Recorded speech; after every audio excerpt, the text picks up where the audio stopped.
यदि आप ईश्वर पर विश्वास रखते हैं और आपके जीवन में कष्ट आ रहे हैं तो आप बहुत भाग्यशाली हैं। आपका जीवन बदलने वाला है। आपको हमेशा ये लगता होगा कि मैं इतनी पूजा पाठ करता हूं, इतना विश्वास रखता हूं, लेकिन जीवन में कुछ हो नहीं रहा है, लगातार कष्ट आ रहे हैं। तो ये प्रसंग बड़े ध्यान से सुनिएगा और इसे समझिएगा, फिर देखिएगा जीवन बदल जाएगा आपका। हरे कृष्ण दोस्तों, मैं हूं अनुज शर्मा। एक बार एक साधु थे, अपने शिष्य के साथ चले जा रहे थे। रात्रि का समय था। दूर खेतों में प्रकाश दिखाई दिया। बड़ी प्यास लगी थी साधु महाराज को, तो अपने शिष्य से कहा कि वहां देखो, थोड़ा प्रकाश दिखाई दे रहा है, वहां जाकर के देखते हैं, शायद पानी मिल जाए, प्यास बुझ जाए। साधु महाराज अपने शिष्य के साथ प्रकाश की तरफ बढ़ने लगे। पास जाकर के देखा, एक झोपड़ी थी। दरवाजे पर दस्तक दी।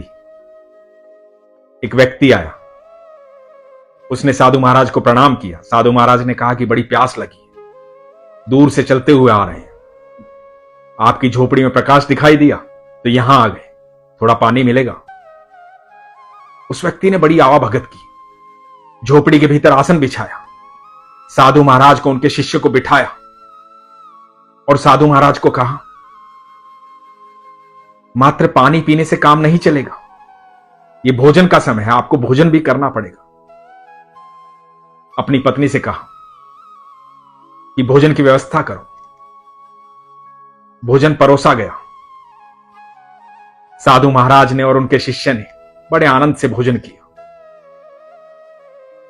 जब भोजन हो गया, साधु महाराज चलने लगे तो व्यक्ति ने कहा कि अभी जाना नहीं है आपको, रात्रि बहुत हो गई है, रात्रि में यहीं विश्राम करें, सुबह चले जाइएगा। उस व्यक्ति की आवाभगत से साधु महाराज अति प्रसन्न हुए, कहा कि ठीक है। तब साधु महाराज ने उस व्यक्ति से पूछा कि ये जमीन किसकी है? इतनी बड़ी जमीन और इसके बीच में झोपड़ी, तो क्या इस जमीन की तुम रखवाली करते हो? उस व्यक्ति ने कहा कि नहीं महाराज, ये सारी जमीन मेरी है। तो साधु महाराज ने कहा कि लेकिन इसमें कुछ बोया तो नहीं है तुमने? तो उस व्यक्ति ने कहा कि हम पति पत्नी और एक बच्चा है, हमारी भैंस है, बहुत दूध देती है, कुछ दूध बिक जाता है, कुछ बच जाता है, हमारा गुजारा हो जाता है, हमें कुछ करने की आवश्यकता होती नहीं, हम खुश हैं, प्रसन्न हैं। साधु महाराज ने कहा कि ठीक है, अच्छी बात है। सब विश्राम करने लगे।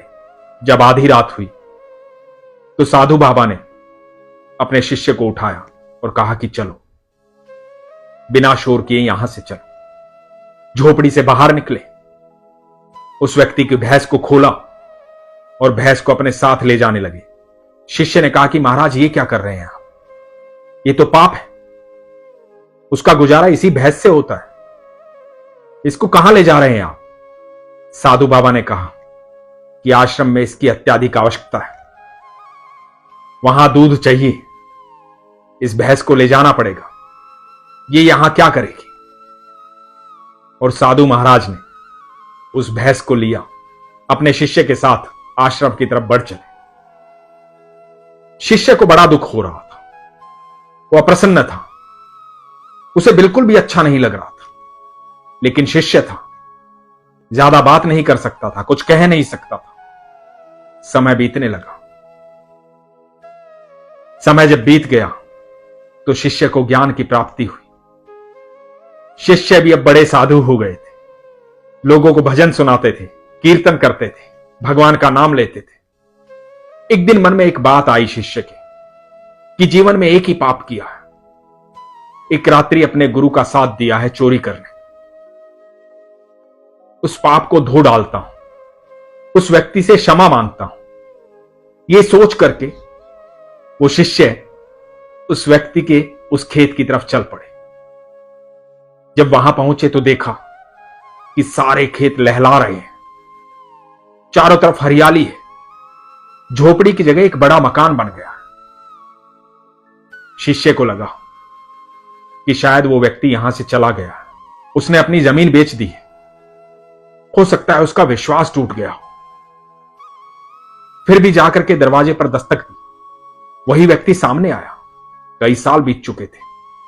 शिष्य ने कहा कि आपने पहचाना मुझे? व्यक्ति ने कहा कि हां, क्यों नहीं पहचानूंगा, आप तो उन बाबा के साथ आए थे, उस रात्रि में मेरे यहां रुके थे, उसी रात्रि से तो मेरा जीवन बदल गया। तो शिष्य ने कहा कि जीवन बदल गया, वो कैसे? उस व्यक्ति ने कहा कि उस रात्रि मेरी भैंस चोरी हो गई थी, मेरे पास कोई उपाय नहीं था, कोई साधन नहीं था, गुजारे के लिए वही भैंस थी। मैं मरता क्या ना करता, परिवार को पालना था, मेरी इतनी सारी जमीन थी, मैंने इस पर मेहनत शुरू की, इसे बोना शुरू किया, बहुत फसल हुई, मैंने फसल काटी, फसल बेची, अनाज बेचा, बहुत धन आया, आज मैं खुशहाल हूं, मेरे पास कई ट्रैक्टर हैं, कई भैंसें हैं, ये सारी जमीन जो लहरा रही है, दूर दूर तक जहां तक देख रहे हो मेरी जमीन। वो रात ना बीतती, उस रात मेरी भैंस चोरी ना होती, तो ये सफलता कभी ना मिलती, मैं यहां तक कभी ना पहुंचता। और मुझे पता है ये उस रात्रि में आपकी सेवा का फल है, ये ईश्वर ने मुझे आपकी सेवा का फल दिया है, मेरे अच्छे कर्मों का फल दिया है। आइए पधारिए, भोजन ग्रहण कीजिए। आज शिष्य को समझ में आई कि मेरे गुरु ने क्यों वो भैंस चुराई थी, क्योंकि मेरे गुरु इस व्यक्ति को आशीर्वाद देना चाहते थे, इसे सफल करना चाहते थे। दोस्तों, आप यकीन मानना, आपको भी अपनी सफलता के लिए वो भैंस चोरी करवानी होगी जो बरसों से बंधी हुई, क्योंकि हम किसी चीज के ऐसे आश्रित हो जाते हैं, किसी चीज से ऐसे बंध जाते हैं, हमें लगता है कि यही सफलता है, हम रुक जाते हैं, ठहर जाते हैं, हम आगे बढ़ना नहीं चाहते हैं क्योंकि हम सुस्त हो जाते हैं, हमारा कोई लक्ष्य नहीं होता है, हमें लगता है कि जीवन चल रहा है, बस चलने दो। जीवन को सिर्फ काटना नहीं है, जीवन को योग्य बनाना है, इतना योग्य बनाना है कि हम दूसरों की मूलभूत आवश्यकताएं पूर्ण कर सकें। ये पूरी पृथ्वी ईश्वर का परिवार है, हम अपने परिवार में प्रसन्नता दे सकें, उसके लिए जरूरी है हम बहुत मेहनत करें, बहुत सफलता पाएं। जब हम सफल होंगे तो दूसरों को सफलता दे पाएंगे। और यकीन मानना, आपके जीवन का कोई भी कर्म बेकार नहीं जाता। जब भी आप अच्छे कर्म करते हैं, किसी न किसी तरीके से आपके जीवन में सफलता आ जाती है। निरंतर अपना कर्म करते रहिए। उस व्यक्ति ने हमेशा भले कर्म किए, ईश्वर पर विश्वास रखा। जब आपके पास जो है उसमें भी संतुष्टि दिखाते हुए आप ईश्वर का ध्यान करते हैं, आप सोचते हैं कि मेरे ईश्वर मेरे साथ है, हर पल साथ है, तो आप यकीन मानना, आपके जीवन में यदि कष्ट आए तो सोच लेना कि आपके भाग्य उदय का समय आ गया है। अब आपसे ईश्वर कुछ और करवाना चाहते हैं। अब सिर्फ आपका भला नहीं होना है, अब आप उन लोगों का भला करने वाले हैं जो आपके इर्द गिर्द हैं। आप उनकी मूलभूत आवश्यकता पूर्ण करने वाले हैं। अब आपको ईश्वर सक्षम करने वाले हैं उस कार्य के लिए जिस कार्य के लिए उन्होंने आपको भेजा है। तो यदि ईश्वर का ध्यान करते हुए आपके जीवन में कष्ट आ रहे हैं तो जान लीजिए आपका भाग्य उदय होने वाला है। आप दूसरों के कष्ट दूर करने के लिए सक्षम होने वाले हैं। ईश्वर ने आपको चुन लिया है, आप उसके अत्यंत प्रिय हैं। इसलिए किसी भी स्थिति में अपने विश्वास को कमजोर मत कीजिए। यदि सफलता नहीं मिल रही है तो जानिए कहीं ऐसा तो नहीं है कि आपके आसपास कोई ऐसी चीज है जो आपकी सफलता को बाधित कर रही है। पूर्ण विश्वास के साथ अपने लक्ष्य को अपने ईश्वर के साथ साझा कीजिए। बताइए कि प्रभु, मैं सक्षम होना चाहता हूं। आपके आशीर्वाद और आपके विश्वास के साथ आप मुझे सक्षम बनाइए। मैं कभी भी कोई गलत कार्य नहीं करूंगा। जब मेरी मूलभूत आवश्यकताएं पूर्ण हो जाएंगी, तब मैं दूसरों की मूलभूत आवश्यकताएं पूर्ण करने में उनका सहयोग करूंगा। हे ईश्वर, मेरी इस प्रार्थना को स्वीकार कीजिए। मैं आप पर संपूर्ण विश्वास रखूंगा।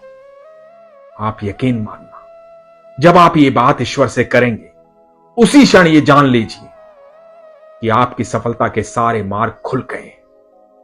इसीलिए हमेशा कहता हूं, अपने विश्वास को मजबूत रखिए, अपना ख्याल रखिए। हरे कृष्ण।